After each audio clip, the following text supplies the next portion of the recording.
Is there any evidence that Moses was taken to heaven until the transfiguration?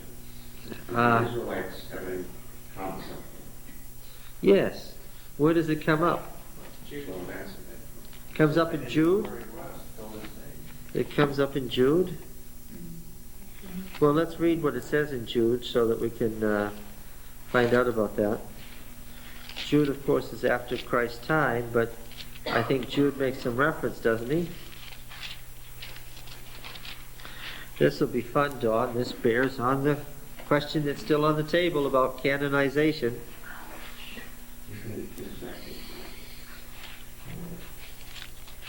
Yes. Verse 8. Yet in like manner, these men in their dreamings defile the flesh, reject authority, and revile the holy ones.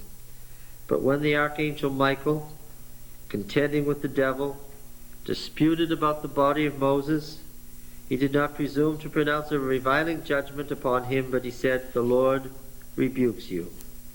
But these men revile whatever they do not understand, and so forth. This is an allusion to a passage in the work entitled The Assumption of Moses. In the intertestamental work, The Assumption of Moses. In the Apocrypha. If you read The Assumption of Moses, it's about how Moses was assumed into heaven, and it tells this whole story of Michael the archangel fighting with the devil over the body of Moses. Jude is quoting that story. Yes, so that's the 3rd or 2nd century BC. And then, of course, we have the famous statement in Romans. This is really just to see if I know anything about the New Testament. I understand the point of your question. Now, I don't know where in Romans 3 it says this, but it says, death reigned from Adam to Moses.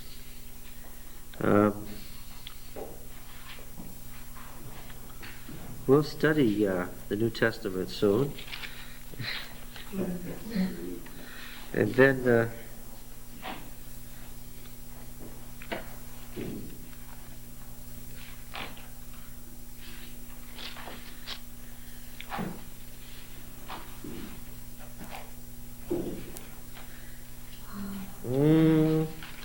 do you have a concordance there?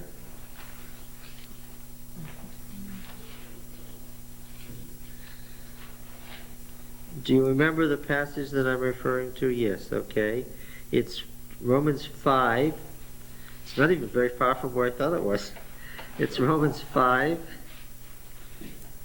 and verse 14. Yet death reigned from Adam to Moses, even over those whose sins were not like the transgression of Adam, who was the type of the one who was to come.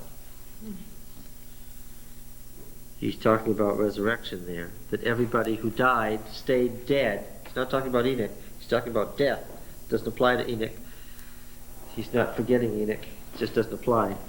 Everybody who died stayed dead from Adam to Moses.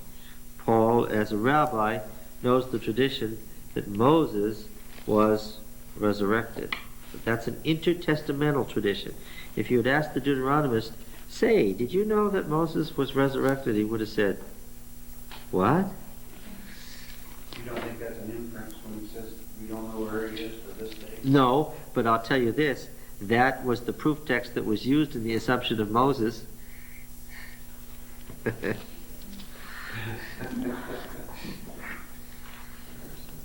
All right. That's right. So we don't take quotes of the Apocrypha from the canon books as being evidence of inspiration. Oh, the question now is, what is Jude, and for that matter James, doing quoting the Assumption of Moses if we don't have the Assumption of Moses in our canon? Of course, there is that other problem in Jude too. About Enoch? Yes, about Enoch. That's something of a problem there. Where does he mention Enoch? Oh yes, it was of these also that Enoch in the 7th generation from Adam prophesied, saying, Behold, the Lord came with his holy myriads to execute judgment on all, and to convict all the ungodly of all their deeds of ungodliness which they have committed in such an ungodly way, and of all the harsh things which ungodly sinners have spoken against him. End of quote. What's he quoting from? He's quoting from a book called the Book of Enoch. And that's not even in the Apocrypha. It's not like in Catholic Bible.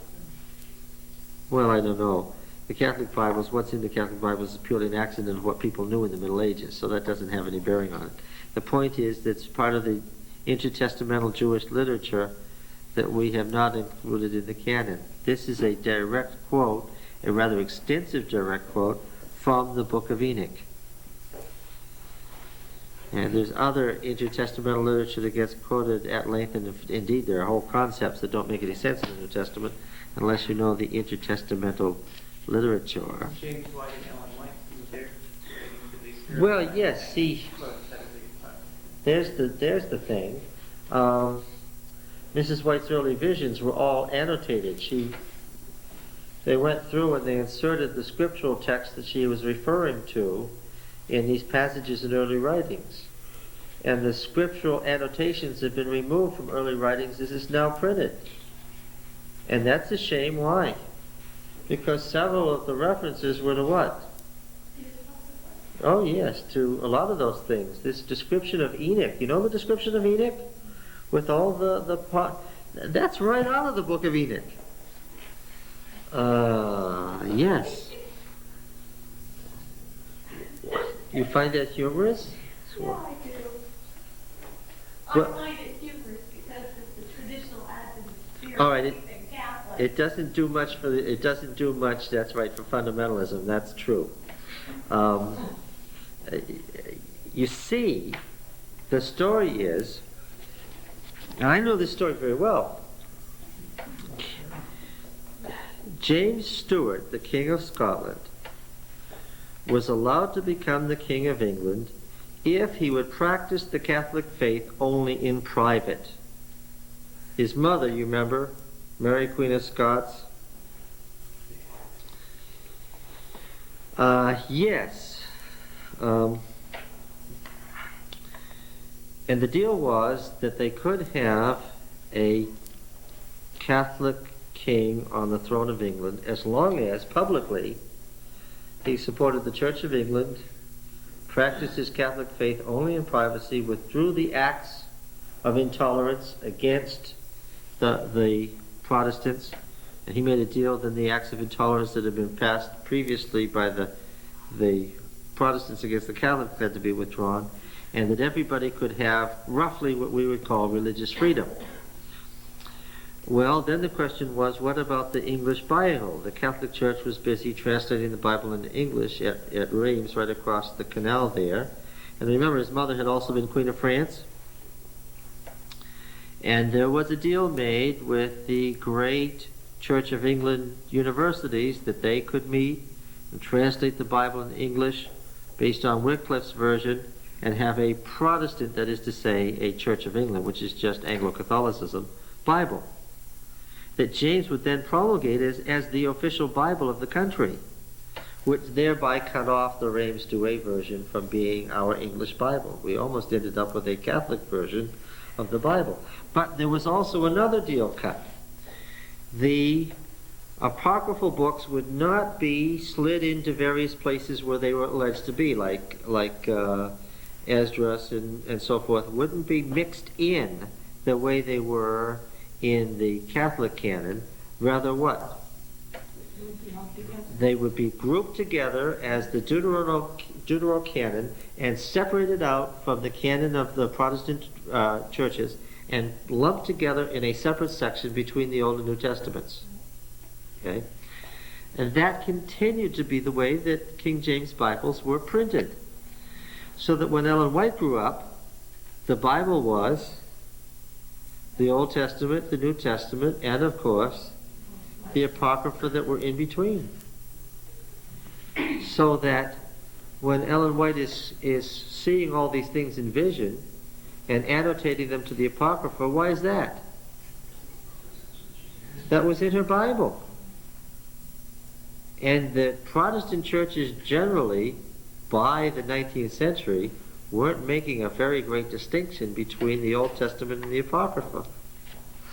And so, yes, many, many passages in early writings make no sense unless you've read the Apocrypha and read the descriptions there, and you see that, oh, this is a takeoff of one of those descriptions. Brings us to the question of the canon, huh? And of course, we've said over and over again that the evidence is that inspiration works this way. God works on what you know, right, where you're at, and so forth.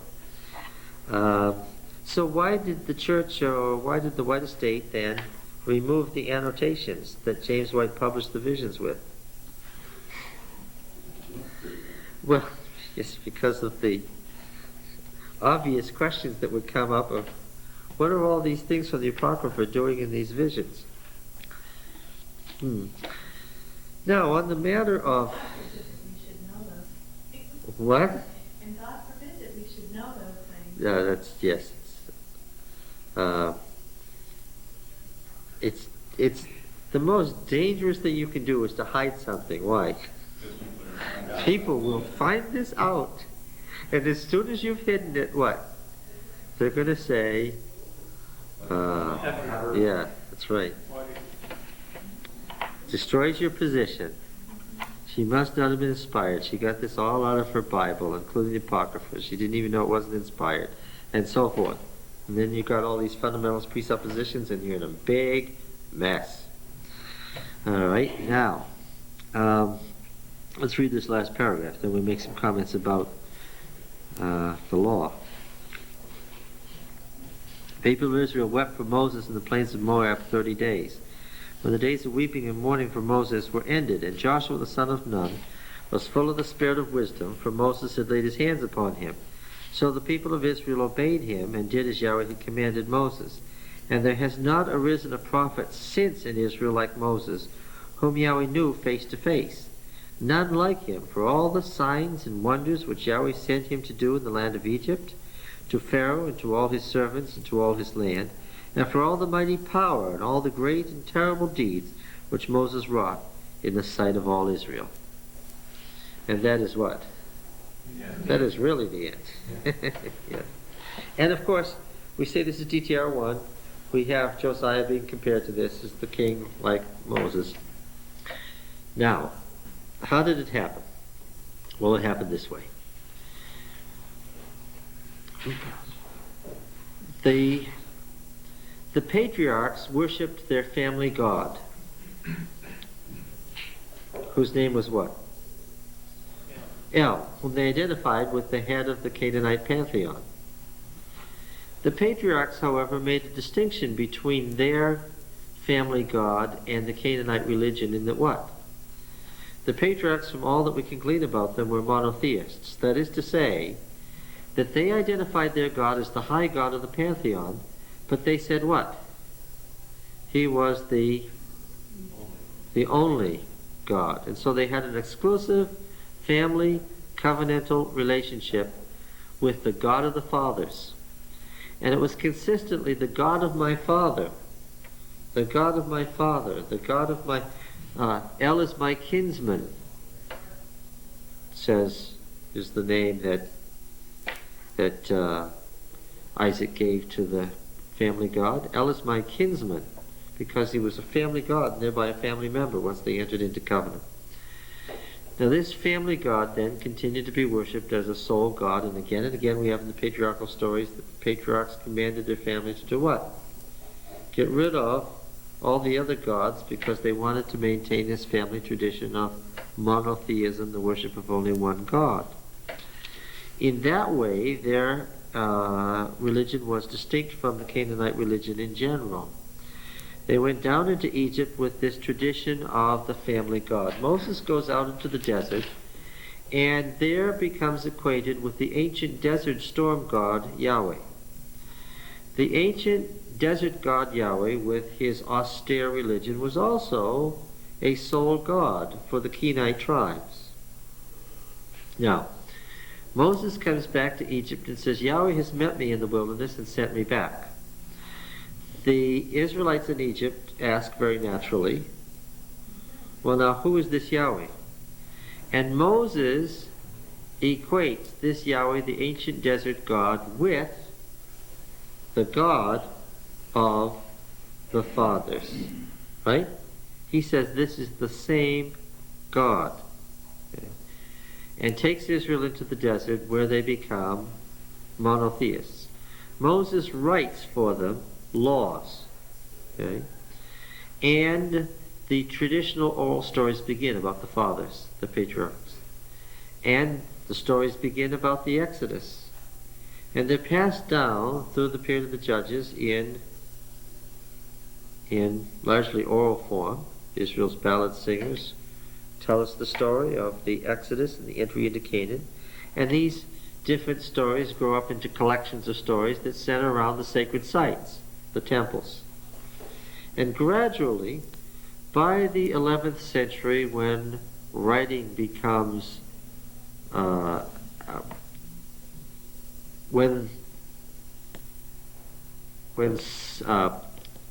writing becomes possible because they have developed an alphabet. They've actually moved away from hieroglyphic types of symbols to actual letters. As the stories begin to be written down, and local traditions develop, and we develop a series of stories around various sanctuaries: Shechem, Shiloh, Bethel, Beersheba. There we go. The law that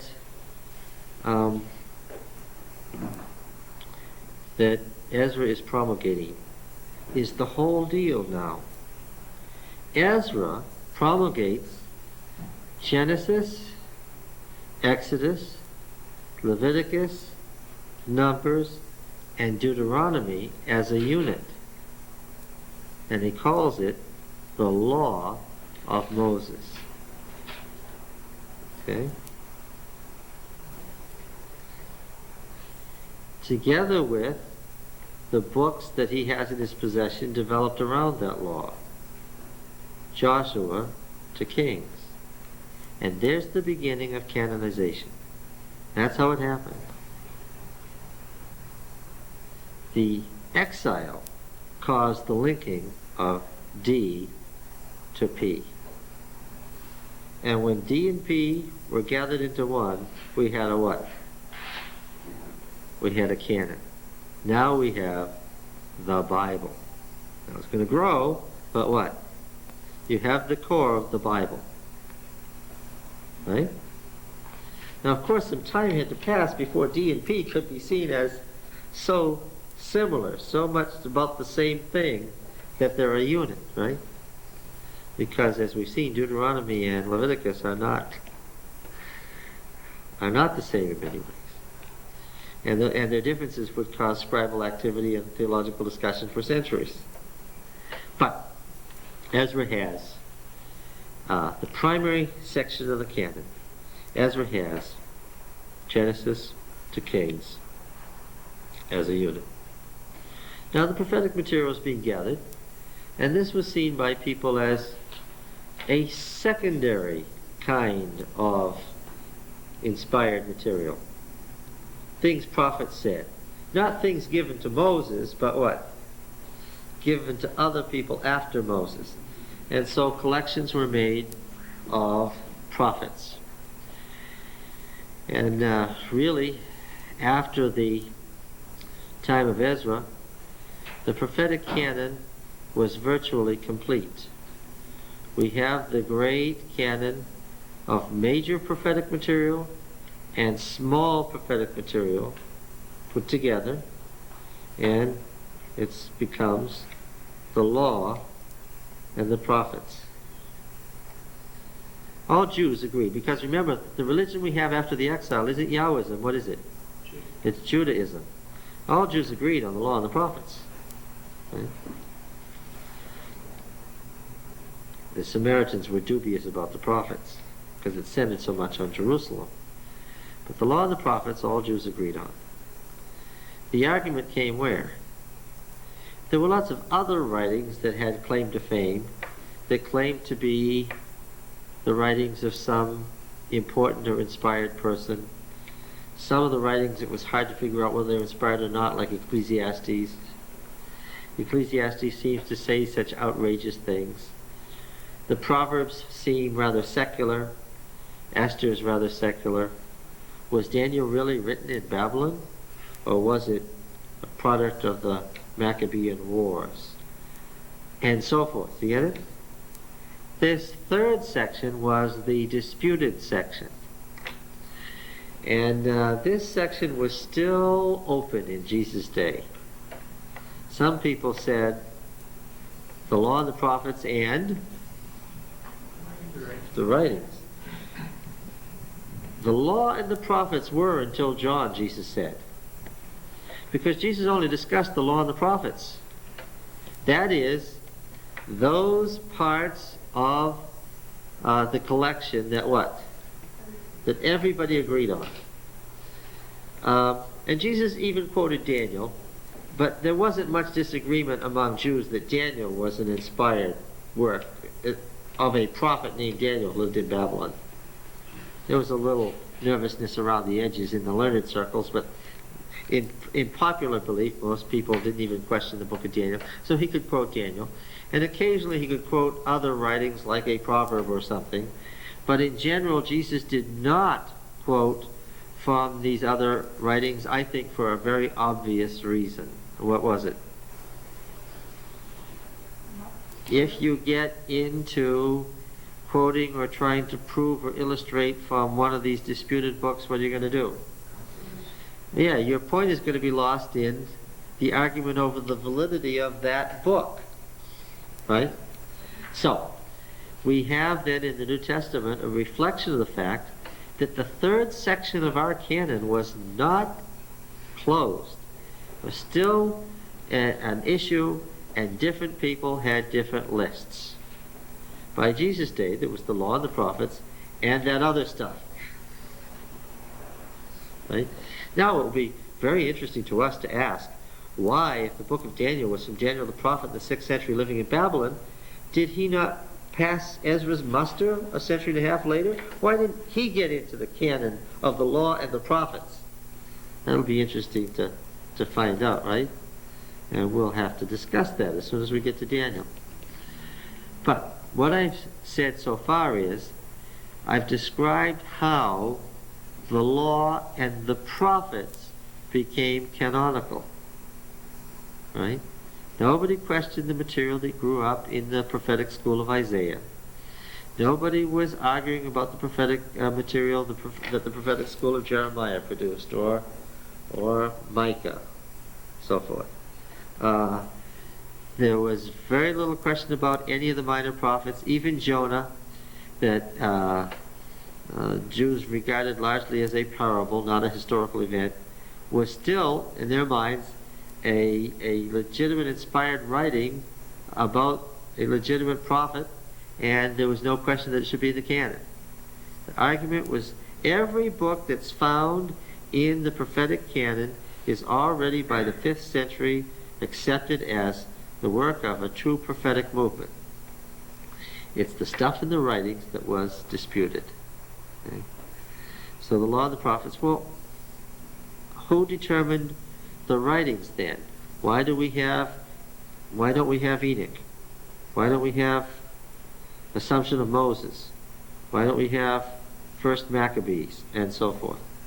Well, that was determined in the 1st century AD. So we should hold that question until what? Until we get over to the New Testament. Right. Okay. All right. So now we have, and of course, the law, right? The law.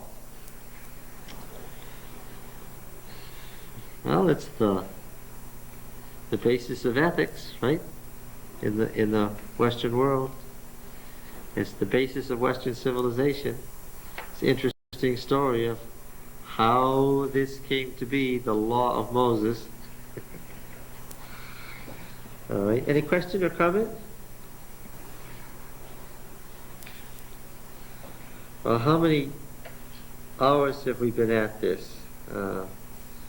What are we up to, about 30 tapes? 170 or 180 hours of lecture? Well, we've at least scratched the surface. All right. See, John, God knew you had to have something to do with it. He would have made it simple, then what would have you done? That's right. Now, okay, so we're going to go on to the theology of the historical books next week. A whole new section. We can invite new people to come if we want to.